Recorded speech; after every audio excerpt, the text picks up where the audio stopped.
Esse ator, ele está, assim, em grande destaque nesses últimos meses. Ele tem feito filmes que estão sendo lançados, estão repercutindo bastante.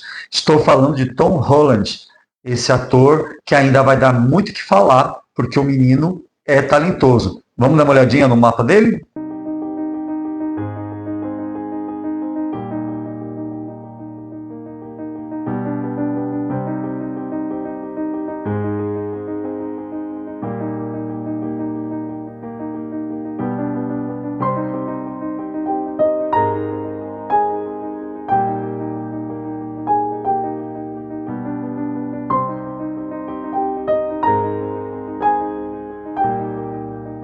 Tom Holland nasceu no dia 1º de junho de 1996 na cidade de Londres.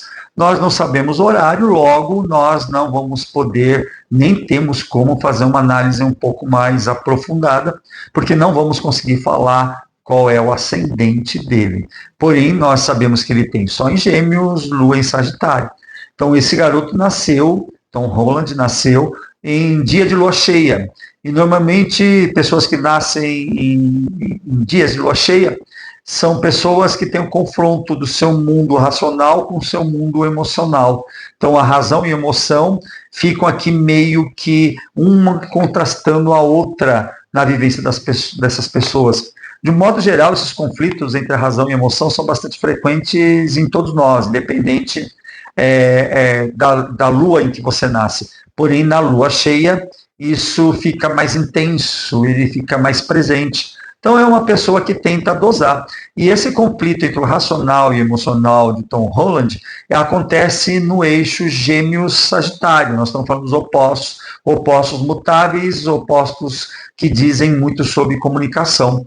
Então, mutabilidade representa sempre uma grande capacidade de aprendizado e também de adaptação a novas situações. Então, Tom Holland é uma pessoa que tem necessidade de aprender, a vida para ele tem significado ao aprender, e também essa grande adaptabilidade, né? Ele tem algumas coisas aqui em signo fixo, porque tem Mercúrio e Marte fixo, então ele não acaba sendo uma pessoa tão dispersiva nesse processo de aprendizado e já acaba dando uma solidez, né? Graças a esse Marte e Mercúrio. Marte um tanto debilitado, então a gente sempre tem uma certa preocupação quando Marte está debilitado em termos de saúde, ou pelo menos na forma como a pessoa se coloca diante do mundo.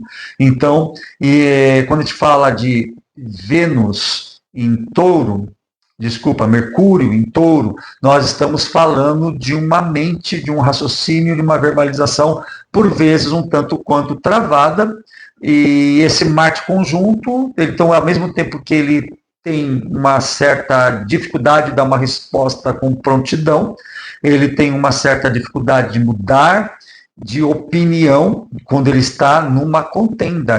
Pode parecer uma contradição aqui, porque ele tem bastante coisa em signo mutável, então ele é uma pessoa que consegue se adaptar a novas situações. Mas quando ele está numa situação, vamos supor que existe um debate ou alguém se opõe ao pensamento dele, ele acaba tendo uma certa dificuldade de se colocar naquela situação, tá?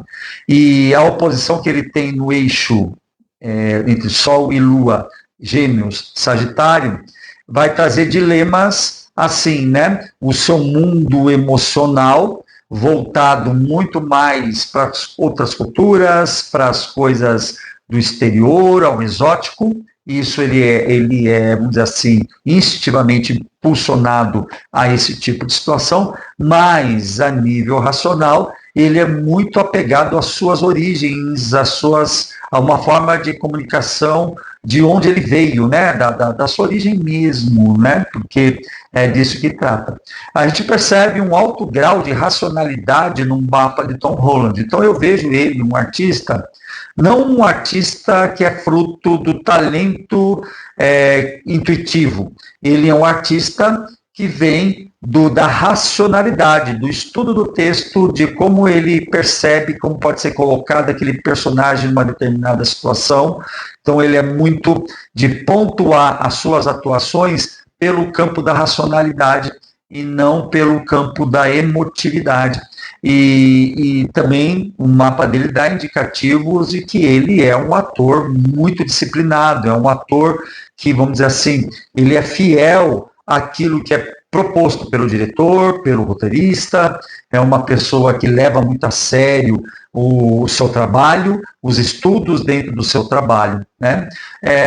A Tom Holland, então, ao olhar, e isso a gente pode perceber na vida concreta, ele é uma pessoa bastante, um ator, digamos assim, muito, muito versátil, né? Então, nós temos aqui, atualmente, algumas obras que estão entrando em cartaz, né? O Homem-Aranha, uma das últimas versões aí, junto com a Odisseia. Então ele parte desde o herói fantasioso até filmes épicos e poéticos, já teve experiência em filme de suspense, como O Diabo de Cada Dia, e o que eu tenho a dizer, de um modo geral, mesmo sem ter condições de olhar para o meio do céu, porque a gente não tem como olhar o meio do céu dele, é que ele é um ator que vai cada vez mais tentar buscar experiências novas, né? Novidades, ele vai querer papéis, personagens de contrastantes, diferentes. É óbvio que agora ele entrou na onda do Homem-Aranha, a gente sabe que isso dá muito dinheiro e ele vai ficar não sei quanto tempo com o Homem-Aranha, mas a tendência é ele buscar papéis mais ousados, papéis que o firmem mais e mostrem essa sua natureza de versatilidade, inclusive pelo fato de ele ter uma lua em Sagitário. Isso faz com que ele seja uma pessoa emocionalmente atraída pela liberdade do mundo criativo, afetivo, da sua expressão artística, né? Ele tem ali Netuno conjunto a Júpiter ali em Capricórnio, o que reforça que a sua arte é feito sempre baseado de uma visão realista. Eu sei que você pode falar assim, puxa, o cara está fazendo um Homem-Aranha, né? Uma fantasia totalmente fora da casinha, né?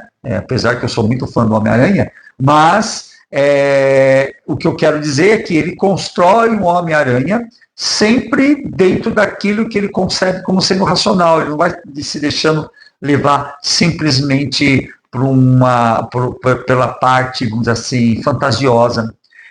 Ou mesmo na Odisseia, né? Quando você fala assim, ele está no papel da Odisseia, nós estamos falando de um épico poético, mesmo dentro desse épico poético, ele vai dosar sempre do campo da racionalidade. Ele tem muita coisa em signo mutável e fixo, não dá para dizer que ele está faltando com cardinalidade, mesmo porque ele tem Saturno ali em Áries, isso já dá uma certa cardinalidade, e a gente não sabe qual é ascendente, e assim ele tem bastante ar, ele tem fogo, terra, e aparentemente ele tem pouca água, então não dá para dizer que ele tem ausência de água de novo, porque nós não sabemos qual é a ascendente dele. E por falar nisso, você tem um palpite de qual seria o ascendente de Tom Holland? Deixa aí seu palpite aqui nos comentários, né?